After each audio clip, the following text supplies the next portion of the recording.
السلام علیکم۔ آج کی اس ویڈیو میں پیدل چلنے اور واک کرنے کے بارے میں حیرت انگیز آپ کو فوائد بتانے جا رہی ہوں۔ تو چلیے ویڈیو کو سٹارٹ کرتے ہیں۔ 3 منٹ چہل قدمی کرنے سے بلڈ پریشر میں کمی ہوتی ہے۔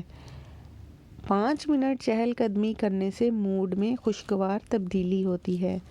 5 سے 10 منٹ چہل قدمی کرنے سے تخلیقی سوچ میں بیداری پیدا ہوتی ہے۔ 15 منٹ کھانا کھانے کے بعد چہل قدمی کرنے سے جسم میں شوگر کی مقدار متوازن رہتی ہے۔ 30 منٹ کھانے کے بعد چہل قدمی کرنے سے موٹاپے میں کمی ہوتی ہے۔ روزانہ 40 منٹ چہل قدمی کرنے سے دل کے امراض سے حفاظت ملتی ہے۔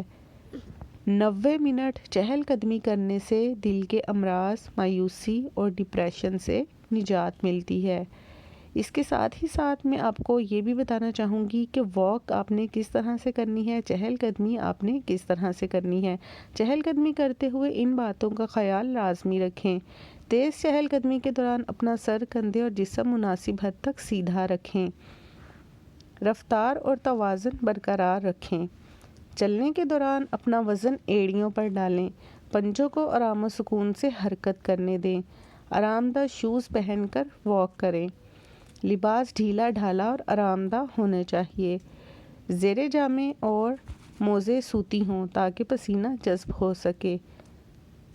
واک شروع کرنے سے پہلے 1-2 گلاس پانی پی لیں۔ واک کرنے کے بعد سانس بحال ہونے پہ پانی پئیں۔ پسینہ خشک ہونے کے بعد نہا لیں۔ Thanks for watching. امید کرتی ہوں آپ کو میری ویڈیو اچھی لگی ہوگی۔ یوں ہی نیکسٹ ویڈیو میں ملاقات ہوگی۔ اللہ حافظ۔